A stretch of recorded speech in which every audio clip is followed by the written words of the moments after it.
Y'all, we are back this week with another 7 round mock draft, this time with the Dallas Cowboys. The Dallas Cowboys are a team that I have never done a 7 round mock draft for. Just only like the picks in the first full round mocks or 2 round mocks if when I do those. But I figured this is a very good time to bring the Cowboys into the 7 round world on the channel because they just lost their franchise right guard, franchise offensive lineman, Zack Martin, to retirement. And I think that there is some holes on this team for them to still, for them to even not still be, but be a contender in general. When I was like doing some research before, hitting the record button and, going through the depth chart and looking at the PFF and stuff like that, I just noticed a lot of things that are very interesting to me about this team, especially for this upcoming season. This is kind of why I did the Seahawks last week because there's a bunch of like interesting questions going into the year, and seeing how those things play out is going to be interesting. So the draft, being one of those interesting situations for the team, to be able to decide how to move forward with things in the future. So as usual, and mention the Seahawks video. I appreciate the love on that video last week, getting that over 100 views. The Steelers mock draft just went over 900, which was really cool. And the first full round is over 400. So really felt the love for my first 3 videos so far in this cycle. But yeah, let's get into it. Let's look at this Cowboys depth chart and see what they got going for them going into the 2025 season. So looking at the offensive side of the ball for the Cowboys, starting at the top at receivers, this is an interesting receiver room because Jalen Tolbert had a very good year for them this year. CeeDee Lamb's obviously, like a top 10 receiver in the league. But Brandon Cooks, who's kind of been, in that room for the past 2 years, is a free agent, and he didn't have that good of a year this year. He's also getting kind of old.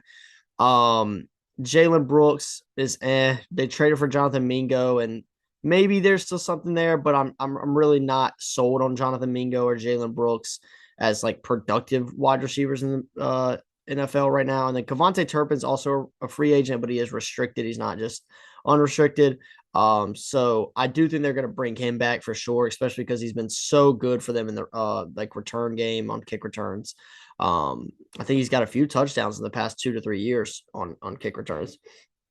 They also had a bunch of packages for him this year that they ran like with jet sweeps and screens and stuff like that. So they got him more involved on the offensive side of the ball as well.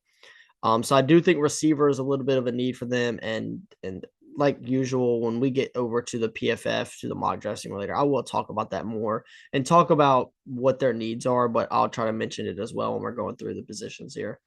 Going to the offensive line, this is where the question marks are interesting because of Zack Martin's retirement, the ultimate decision, like I said earlier, why I decided to do the Cowboys this week. Starting at left tackle, they have Chuma. I'm not exactly sure how to pronounce this guy's name. Chuma Idoga. He is also a free agent, by the way. This is a guy that played some left tackle for them this year and was not good. Then you've got Tyler Guyton, who they selected in the first round of last year's draft out of Oklahoma. If I'm not mistaken, though, he was a right tackle in college, but they took him to play left tackle, and it did not look good at all. It did not look at it all, and we'll talk about that when we get to the position grades on PFF here in a few minutes. But man, he just did not look good at all, and it's one of those things though that I don't necessarily think that they're going to replace him. The year after they drafted him in the first round, I think they're at least going to give him another year. Idoga, they're probably going to let walk just because he wasn't that good, and they're going to want Tyler Guyton probably to take most of the snaps this year to see what they got from him. At left guard, they got Tyler Smith, who a guy that I had in my first round in 2022. And I remember when he got drafted by the Cowboys in the first round, a lot of people were like, what? Why were they like, who is this guy? Why did they take him? And now he's like really good at left guard. 2022 first round, like I said. So his contract, I think, should be running out after this year, if I'm not mistaken. Maybe I'm wrong on that, though. Cooper Beebe, he was a guard at Kansas State. He was a guy that was one of my interior offensive line sleeper prospects in last year's draft. Ended up going to Dallas in the third round and playing center for them this year. Had a really good year at center on top of that. So I think they're ecstatic about those two positions. Then you got the right guard question mark. Brock Hoffman, and this is something I'll talk about when we get to PFF grades. In his limited snaps, PFF grade wise, not terrible. So I am interested to see if do they opt to play him at right guard this year and see what they have with them, or do they take somebody in the draft to replace Zack Martin, like a Tyler Booker, somebody like that, Gray Zabel, Wyatt Milam, so on and so forth, Donovan Jackson. And then you've got Terrence Steele at right tackle, who he is one of those guys that it's just like, I think you're definitely fine with him being your starting tackle. He's not the greatest, but he's also not bad. Very, very serviceable over there at right tackle. Probably in the upper half of tackles in the league, I'd say, though. And then tight end Jake Ferguson. Interesting year from Jake Ferguson. Not bad necessarily receiving wise. Definitely a down year compared to his 2023 season, but no touchdowns from him this year. Luke Schoonmaker is a guy that they got out of Michigan in the second round in 2023. Really just a receiving tight end that they put in there sometimes. Brevin Spann-Ford is a guy that really is just there to pass block for the most part. That's really about all he can do, well. Dak Prescott, everybody kind of knows what the deal is with Dak. I don't know. I'm so indifferent about Dak because he does play really good sometimes, and then there's sometimes where he just doesn't play good at all. Plus, he's also hurt a lot.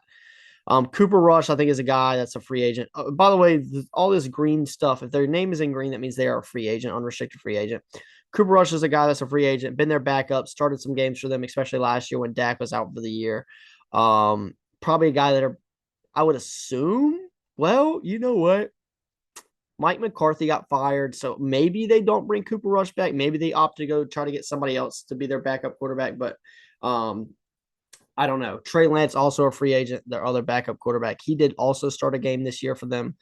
Rico Dowdle, their running back, who really had a breakout year, did not have a bad year at all running the football for them. He is also a free agent. He's an interesting guy, and running back's an interesting position for them as well. And like I said, I'm trying to not talk about the positions as much need-wise for the draft. So I can talk about them when we get, over to the simulator. They run a 4-3 defense, but this is where it's interesting. Defense, they have a lot of free agents. DeMarcus Lawrence being one, a guy that they drafted in 2014 and has been there forever and has been productive. I would assume that he comes back, that they would want him back, but I'm not 100% sure on that.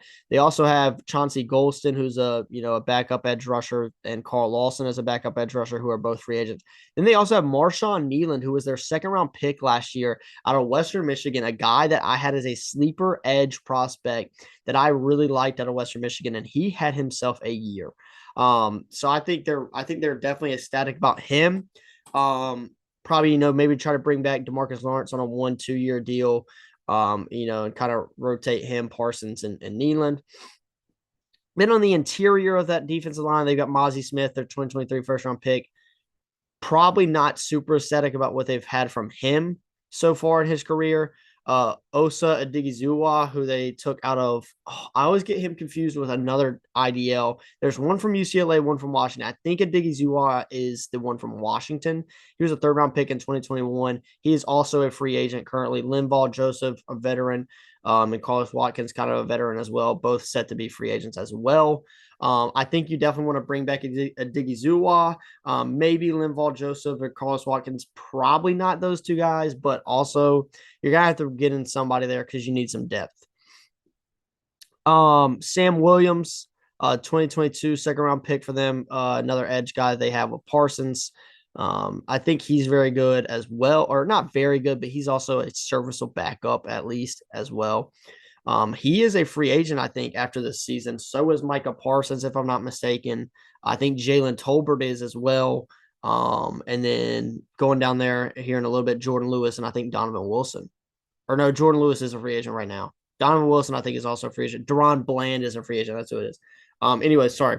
Random tangent right there. Inside backers, DeMarvion Overshawn, 2023 third round pick, a guy that I was really high on in that 2023 inside backers class. Little bit of a letdown rookie year, but oh my gosh, what a year he had last year for the Cowboys on defense. Man, he's a really good linebacker. I'm excited to see what else he can do. Maris Liufau, 2024 third round pick out of Notre Dame. Another guy that I wasn't super high on him, but I was not down on him either. I thought he was a decent prospect in the backer class last year. Not an absolutely awful year from him, but definitely a backup linebacker for sure. And then they got Eric Kendricks, who they brought in, veteran presence. He is a free agent. He had a very good year for them, though, so I would be interested to see if they bring him back. Nick Vigil, another kind of veteran backer, free agent. I don't think he had a good year. They're probably going to let him walk. Then you look at the corners. We've got Trayvon Diggs, who's been good, obviously. You've got Jordan Lewis, who is a free agent, who he had a really good year for them. I think he's definitely a guy that you would want to bring back. Really, these four guys right here, Lawrence, Diggy Zuwa, Kendricks, and Lewis, are the four guys I'd look at bringing back for sure from this defense. And really, in general, from their team, probably, going back to the offensive side of the ball. Rico Dowdle, deep running back class in this draft, so maybe not him, but probably Cooper Rush, though. And then Brian Anger, their punter, has been pretty good as well. But Jordan Lewis, really good year for them last year in 2024, third round pick in 2017. And then you got Amani Awarie and Israel Makuama. I'm not exactly sure how you pronounce his name. Both not great years, so I'm not sure if they bring those guys back. Maybe you do as depth pieces because they know the system. And then you also have Kalen Carson, a 2024 fifth rounder from Wake Forest, a guy that I wasn't super high on. Andrew Booth, former first rounder, he got cooked all year long, so I don't think I think he's kind of done. I still believe in him because he's one of my guys from Clemson, man. But oh my gosh, he looked awful. And then at safeties, last but not least, at safeties, you got Malik Hooker, Donovan Wilson. Pretty good tandem right there. But like I said, I think Donovan Wilson is a free agent after this upcoming season. Malik Hooker might be as well. Or maybe that's the next year. Marquise Bell, and I don't know how to pronounce that, guys. Wanye Thomas, maybe. Both those guys are also free agents. So that's interesting. I think, what's the gray mean? I know black is restricted free agent. Gray is exclusive rights free agent. So Brock Hoffman, that guy I was talking about earlier, we'll talk about here in a minute again, is also a free agent technically as well. And Brandon Aubrey, I think, is also a free agent after this year. So a lot of interesting things. It's kind of like I was talking about in the Seahawks video, where there's a lot of these guys that are good for this team and contribute to this team in various different ways are going to be free agents after this season. And also you have some key free agents this upcoming cycle as well. So this is why the draft is so important for this team this year. How are you going to be able to replace these guys if you lose them, But let's go over here to the PFF grades and see how these guys looked this past season. Okay, so over here on PFF, we're looking at the quarterbacks. You've got Dak, who only played 500 snaps this year. Cooper Rush, 570. Weirdly enough, their highest graded passer was Dak.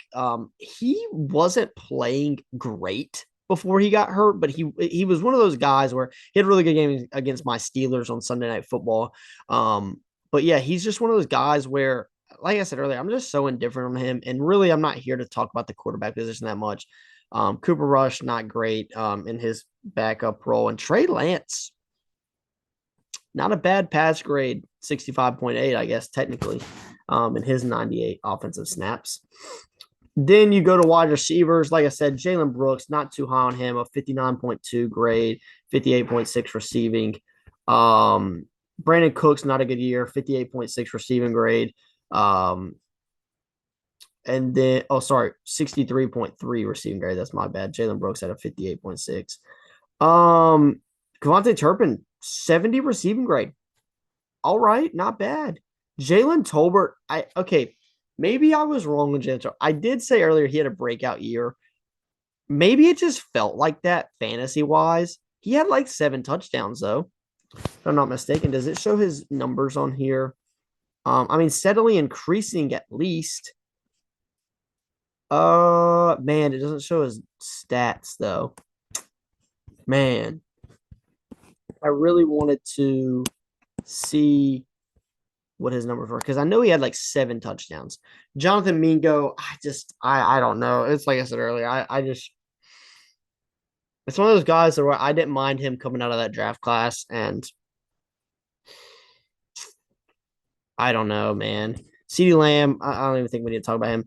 Rico Dowdle, 73.9 PFF grade this year.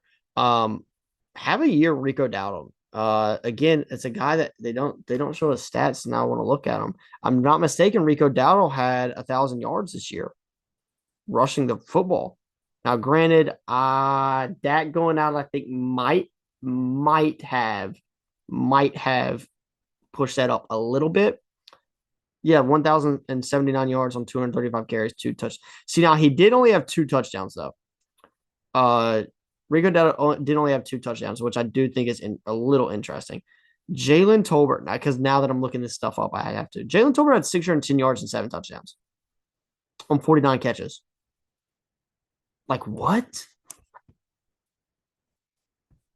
Oh my gosh. I don't know about that PFF. I don't know about that. I'd probably say it's a little higher than 60.8.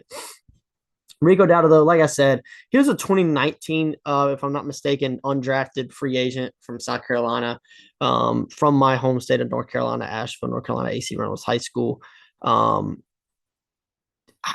man, I feel like it's one of those things where it would make sense for them to bring him back, but also with the deep running back class, man, I think I would lean towards not bringing him back, but I could definitely see why they would do it, and I think it would make sense. I don't think it would be a bad move if they did it. However, I think if I was a GM, I'd lean towards not bringing him back potentially.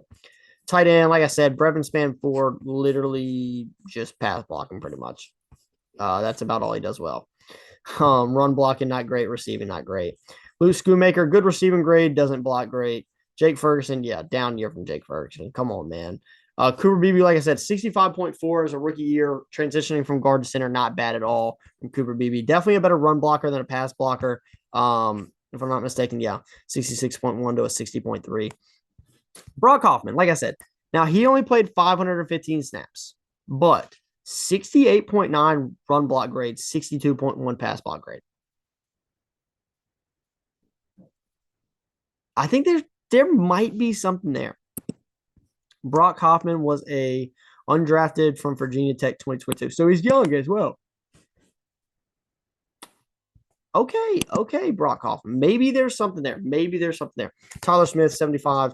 Really good year from Tyler Smith. Better pass blocker than run blocker, but I mean, still 76 and 73.8, pretty good. Tyler Guyton, oh my goodness gracious, Tyler Guyton, 49.4 PFF grade from Tyler Guyton. Wow. And Edoga had a 52.2 in his 226 snaps. So I just don't think you can give up on him yet. I mean, Charles Cross, when we were talking about Charles Cross last week in the Seahawks video, he had a grade pretty low his rookie year as well. And third year, he figured it out. Terrence Steele, like I said, very serviceable. Definitely a better pass blocker than a run blocker, though. 78.9 to a 57.5. On the defense side of the ball, Warrior, like I was talking about, starting at corners. Warrior, like I was talking about, not terrible in coverage, but nothing else really there. Kalen Carson, goodness gracious, brother, 36.7 coverage grade. Jordan Lewis, like I said, 79 coverage grade, 71.7 overall. Good year from him. I think that's definitely a guy that you got to look at bringing back. Troy Prod Jr., former Panther, I think he went to Notre Dame. Yeah, correct. Round 4 pick in 2020. Not a bad year in limited snaps, only 58 snaps, but not bad on those 58 snaps. Deron Bland, like I said, a guy that I think is going into free agency this upcoming season. 71.4 coverage grade. Really, he is like a Trayvon Diggs, where they are very sticky in man coverage, but that's really it. Trayvon Diggs didn't have the best year in his 683 snaps that he played. Andrew Booth, 28.7 coverage grade. Oh. Donovan Wilson, not a great year. Pass rushing and run defense graded pretty well. Coverage, not so much. Malik Hooker, coverage grade, not so much. Maybe they do need a safety. I think they were fine at safety, but maybe I got to add that to the list, man. Oh my goodness, they might need a safety for real. Israel Mukuama. I thought this guy was from Syracuse. No. Oh, that is the South Carolina guy. That's right. I remember him now. Nick Vigil, not a great year. Buddy Johnson, Steelers, 4th round, 2022, 2021. Legend. Never played a snap for us pretty much. DeMarvion Overshawn, good year, especially rushing the passer. I think he had a few sacks. Maris Leofau, maybe not as good of a year as I thought he had. That's my bad. Eric Kendrick's really good year. Like I said, a guy that you got to look at bringing back. Linval Joseph, not great. Pass rush was fine. So I think that's a guy that you're probably going to want to let walk. Mozzie Smith, goodness gracious, dude. Run defense, absolutely horrid. And pass rush, not much better. That might be a bust. That might be a bust. I already had IDL on the depth on the needs list, so that's definitely a spot to target. Osia Digazua, also a good year, so I think you're gonna have to look at trying to bring him back. Carl Lawson, kind of serviceable at the edge, so I do think that there's a potential chance that he could end up coming back and being fine for them. All right, and then Marshawn Nealand, I thought he had a lot better of a year than this.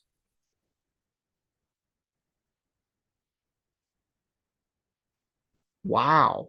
Really? I was talking Marshawn Nealand up and down, and he ranked 113th out of 119 pass rushers. Hmm.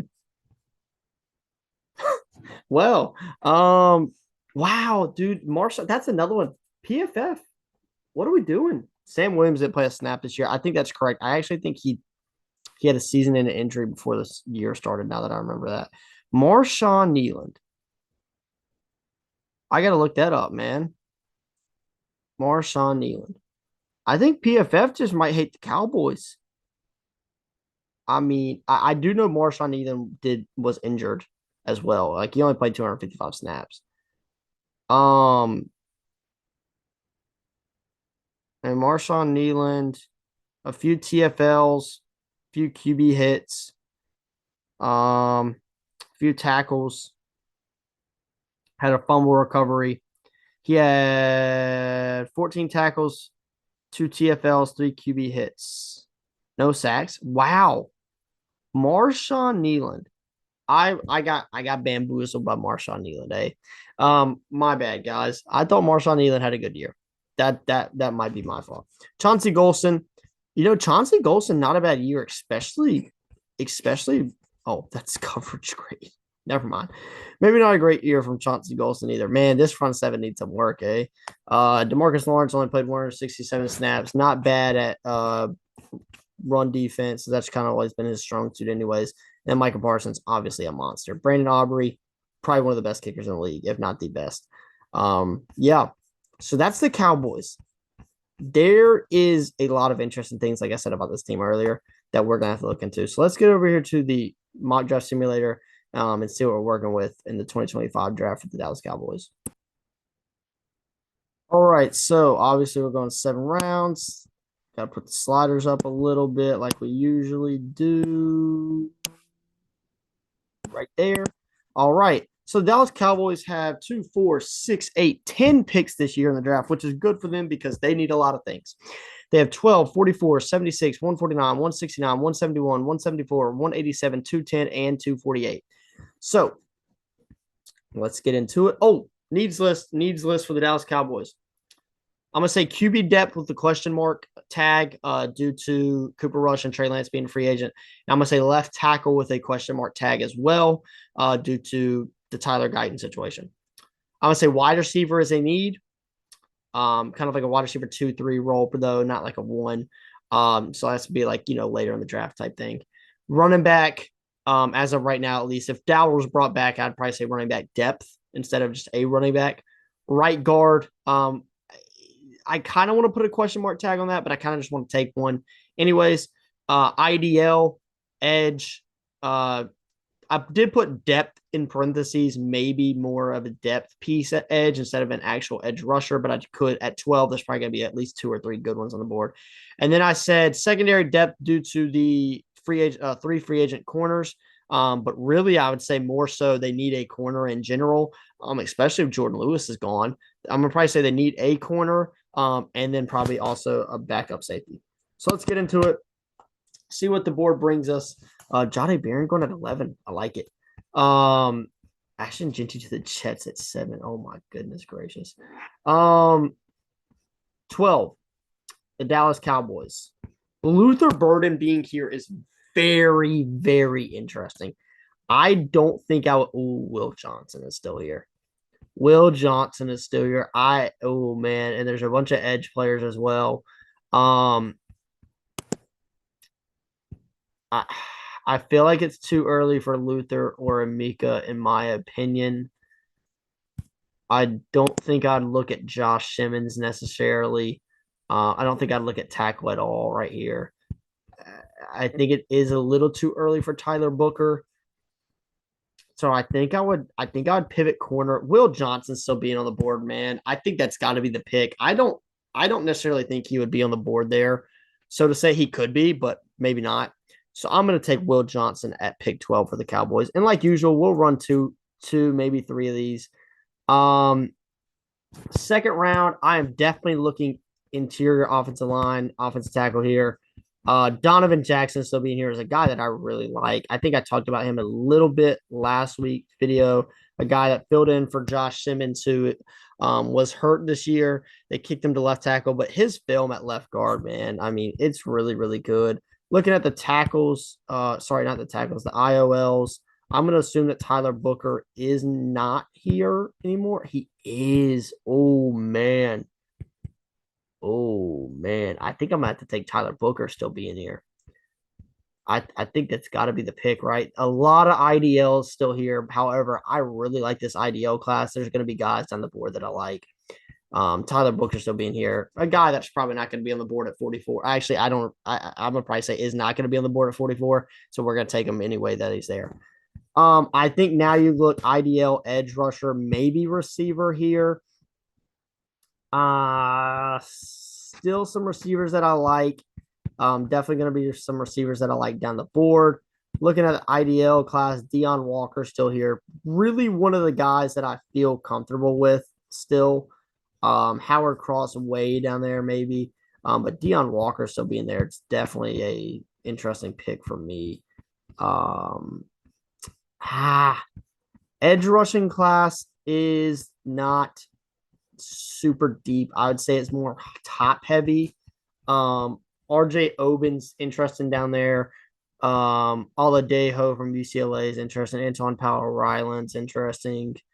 David Walker from Central Arkansas is really interesting as well. IDL, I like Deion Walker a lot. I'm gonna go Deion Walker out of Kentucky. I did see Maxwell Harrison sitting there, but we already took a corner. I do like Maxwell Harrison though as a prospect, as a corner from Kentucky later in the draft. Reminds me a little bit of Andrew Phillips out of Kentucky last year, who ended up going to the Giants. Ooh, man, I think my receivers are going to be gone, aren't they now? They are. And Juice Wells from Mississippi still there. Nick Nash is it's interesting. He's old though. Caden Prather. There's some more guys down the board that interest me at receiver. So I think I am going to pass up on those guys for now. I'm going to look at edge rusher. RJ Oben's here. I feel like it's a little early for RJ Oben. Running back is definitely still a need here. Jarquez Hunter sitting at the top of the board. I do like Jordan James, Taj Brook, and Ollie Gordon, though. I Jarquez Hunter, does he fit the Cowboys? I don't think he does. So right now we've got Zack Martin's replacement at right guard. We've got an IDL and we've got a corner. I think you got to go edge then. I think it's such an important position. I might be a little early on RJ Oben, but he's really the last edge player left on the board that I feel comfortable with or somewhat comfortable with. So I'm going to take him at 149. They like their Notre Dame players, pairing him up with his former teammate Maris Leofow.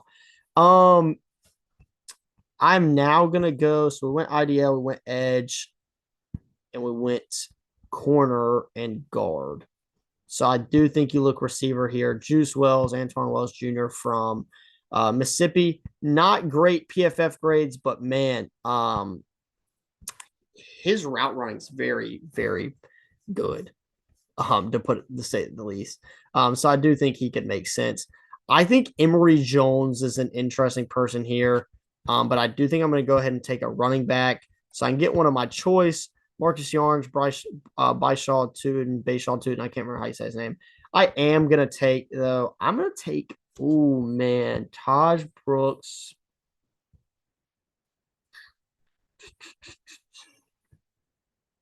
Taj Brooks, I think, interests me more than Jordan James. but I think Jordan James is probably the more pure prospect. And then Ollie Gordon is probably the most interesting running back prospect in the class because man, what a fall off he had. I'm gonna take my guy Taj Brooks out of Texas Tech, keep him in the state, and we got our third pick in the last like 8 because of these comp picks. So we took a receiver, we took a running back, we've taken a right guard, we've taken an idea, we've taken an edge rusher, and we've taken a corner. I do think you can double up at one of these places for sure. But Emory Jones still being on the board is interesting to me. I think I'm going to take him in a attempt to. Oh, I think I would take a Johnny Cornelius over Emory Jones. Actually, that's isn't it? Yeah, I think I'd take a Johnny Cornelius over. Johnny Cornelius was a transfer from, if I'm not mistaken, Rhode Island. I know it was a smaller school to Oregon last year. Not a super great year from a Johnny Cornelius, but really not an awful year either. So I do think he's an interesting prospect, and I think he's a guy that you could potentially, if I'm not mistaken, he also played left tackle. Hold on, snaps. No, he played right. He's played right tackle. I still think that's fine. I think he's a guy that you could probably shift over to left tackle potentially. Um, it was Josh Connolly played left tackle for them. That's correct. Okay. This is where it gets interesting because they do have 10 picks. So I think you got to look at doubling down at some of these positions. I think edge rusher and IDL are in play to double down. I think Ty Robinson, maybe Howard Cross down there. I think corner is a double down spot potentially. I think receiver could be a double down spot. Fintrell Cypress is interesting to me, and I think I'm going to take him. He was a Virginia transfer. He was like the number one rated, like transfer portal kid in general, and just didn't really show up too well um, at Florida State when he transferred there. But if I'm not mistaken as well, 6 foot 188, yeah, not super big. A guy that maybe speed wise, I'm not familiar with his game. But maybe if the speed's there, you could transition him to a slot corner potentially. Who knows? I do think I'm gonna take Tyler Shuck here, just in an attempt to potentially save the quarterback room, the backup quarterback room, if Cooper Rush and Trey Lance are gone, because you don't want Will Greer as your number one backup. And then they have one of the last picks in the draft. And I think we're going to take Jordan Hancock out of Ohio State. Was his grades not good this year? No, they were. They weren't bad. Um, doesn't miss tackles a whole lot. I think this could make sense. Zachary Franklin, if you've watched my 7 round mocks so far, he's a guy that I like. But I think I'm gonna take Jordan Hancock, Ohio State safety, just like Malik Hooker. Put him in that safety room as more of a depth piece than anything. Maybe he turns into something. Not a terrible guy at Ohio State. So let's recap it. We got Will Johnson. He is going to. I don't even know because he's not going to play the nickel for you, which is where Jordan Lewis is at. I think he's a guy that you look. Maybe you move one of Bland or Diggs to the nickel if you lose Jordan Lewis and you have him there, or maybe he's a guy that, due to his injury history, especially last year playing injured, which resulted in that kind of down production from him. Maybe he's a guy that you let kind of sit for a year, learn behind your guys, and then if Deron Bland's gone on free agency or you don't have the money, you let Deron Bland walk. And then you play him opposite of Trayvon Diggs. Tyler Booker is going to slot in, play right guard. Deion Walker, if you lose Osa Odighizuwa, this is a guy that you can probably maybe potentially slot in immediately. Big bodied IDL to Kentucky. If not, if you bring a Dighizuwa back, he's a depth piece at the very least. RJ Oben, kind of a depth piece edge rusher. Antoine Wells Jr., nicknamed Juice Wells out of Mississippi, a guy that is just going to come in, good route runner, but definitely some things to work on. Taj Brooks, a running back prospect that I like. Johnny Cornelius, kind of a depth piece if Tyler Guyton or Terrence Steele goes down, I guess. Maybe you let him battle it out at left tackle with Tyler Guyton in the offseason going into the year. Maybe at right tackle with Terrence Steele. Who knows?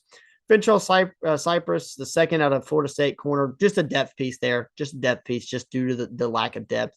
Tyler Shuck, depth, backup quarterback, and then Jordan Hancock, depth piece at safety. Let's go back through here. Let's do this one more time, maybe a little faster this time around, just to try to get a little bit of variety. Abdul Carter is still on the board. Wow, how does that happen? We're going to reset that one. If you've been around the channel for a little while, you know that if something like that happens, I do reset the draft. Usually I draft off how the board falls to me, and that's how it is. Ashton Genty's sitting here at 12. I'm going to take him. I think this is an interesting pick due to Rico Dowdle. If he's gone, I think Ashton Genty's got to be a guy that you go after. Tyler Booker does go one pick before us, but that's fine because we want a little bit of differentiality here. Is that a word? Savon Rebel's on the board, though, and Benjamin Morrison, but I'm going to take Savon Rebel over Benjamin Morrison due to the injury history between the two. I'd rather take the guy without the hip injury than the guy with the hip injury. Man, Trayvon Henderson and Quinshon Judkins. Man, that sucks. I wish I'd known that they were going to be here in the third round. I would have took somebody else in the first. Dylan Gabriel's here. Gunnar Helms here. Jalen, I like I said both those like they're like a big like positional need type thing. Oh, Azariah Thomas is here, and I think that's going to be my pick. He's a quarterback prospect out of Florida State that's been getting a lot of hype recently. I am interested to see what he does for sure. So we got a running back. We've got a running back. Who did we take in the second round? Oh my God, I took two corners back to back. No. Oh my gosh. Hey, you know what? Always something new here on the channel, eh? Always something new. Isn't it fun? Oh, I see Upton Stout. I don't know if I can go three secondary players in a row. Cody Simon's interesting prospect for me out of Ohio State, the middle linebacker. I think you definitely got a target offensive line here. Looks like a Johnny Cornelius and Emory Jones still there. I would definitely target more IOL though. Seth McLaughlin's interesting. Tyler Cooper and Jonah Moheen. Jonah Moheen is interesting because if you look back at some old, way too early mock drafts, Jonah Moheen was a first round guy, which I think is very interesting. Dylan Fairchild's interesting to me. I think he's a guy that could definitely go earlier than what he's ranked. But dude, Tyler Cooper has been very consistent at Minnesota. IOL, he's a guard. We're gonna take him. Tyler Cooper goes beside Cooper BB. And is going to play right guard for the Cowboys. Let's go look at a receiver. I'm not going to take Antoine Wells just because we took him last draft. We're going to look somewhere else. Maybe IDL edge because we haven't taken one yet, correct? We have not. We've taken two corners, a guard, and a running back, which, I was kind of mad at myself a minute ago when I realized I took two corners. But, if you think about it, in the league, that type of stuff does happen. So maybe it's something that could happen. Tim Smith is here. Not too high on him. Zeke Biggers out of Georgia Tech. Why do I know that name a lot? I'm not sure. Ty Robinson. I know Ty Robinson's a guy that people are high on. He didn't have a bad year at Nebraska this year. Howard Cross. I don't know why Howard Cross isn't ranked higher. I really don't. Great 2023, not a bad 2022, and not a bad year this year. This is going to be something crazy. Wow. Thor Griffith. This could be something crazy. I think it's the first time I've ever done this probably. I'm going to take ranked 277 at pick 169. Thor Griffith, the inside defensive lineman, interior defensive line. Sorry, I said inside. IDL out of Louisville. Welcome to the team. We're going to go ahead and take Kyle McCord here. 171. So we've gotten our guard, we've gotten our IDL, we've gotten our quarterback, we've gotten our two corners, and we've got a running back. So I think you look edge or receiver here. We don't got to pick for a few picks. Juice Wells is still there, man. I think he's. No, we're not going to take him. Offensive tackle, a Johnny Cornelius to there. We are going to retake a Johnny Cornelius, though. However, even though we refuse to take one of our wide receiver prospects that we really like, but we are going to retake that guy. Johnny Walker Jr. out of Missouri, I think, is probably the most interesting edge rusher guy still on the board. So I am going to take him. at pick 187. We're going to wait to take a receiver. We're probably going to take Zachary Franklin at 248 if y'all are interested. Keandre Lambert-Smith is still here.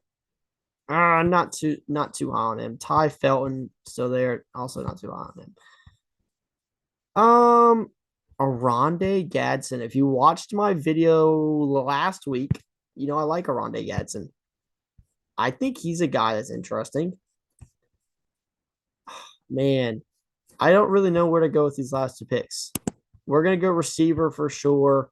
I'm just gonna go and take him. I'm gonna go ahead and take Zachary Franklin. I know PFF is gonna give me an absolutely awful grade on this because I'm taking a lot of these lower ranked guys early. And last but not least, we've taken the tackle depth, we've taken the edge depth, we've taken the IDL depth, we've taken the quarterback depth, we've taken the wide receiver depth, we've taken our corners, we've taken a running back. So that is leaving us without a safety, I guess. So I guess we're going to take a safety again, and I do think it's going to be the same guy. He's not there, really. All right, maybe we're not taking a safety. We're going to take best player available, I guess. Theo Weiss Jr. still being here is interesting. I think I'm going to take him. I think I'm going to take Theo Weiss Jr., the wide receiver out of Missouri. He's probably the best player left on the board for me besides Howard Cross. We're going to take Howard Cross. We're going to take Howard Cross. That's who we're going to take. I said earlier, Cowboys seem to love Notre Dame guys. They take him a lot, so we're going to take him. So, A+ for Ashton Jeanty at pick 12. We got Savon Revel, Azariah Thomas. I think is how you pronounce his name. Both guys that could potentially slot in and, make an impact immediately. Ashton Jeanty obviously probably going to make an impact immediately. Not probably, is going to make an impact immediately. Tyler Cooper maybe slots in and plays right guard. Maybe you bring back, what's my guy's name from earlier? Hoffman, maybe. Position battle maybe there. Thor Griffith, Howard Cross, both coming in IDL depth. Kyle McCord, backup quarterback, obviously. Like I said, our last draft, Johnny Cornelius, tackle depth. Johnny Walker Jr., edge depth. Zachary Franklin, wide receiver depth. That's it. That is the video for the Dallas Cowboys 7-round mock draft. Again, like I said at the beginning of the video, I appreciate y'all's love and support on my first 3 videos. Steelers mock draft, like I said, over 902. I'll do this. I did this last week. We'll look at the views real quick. Steelers mock draft, when I looked this morning, over 900 views.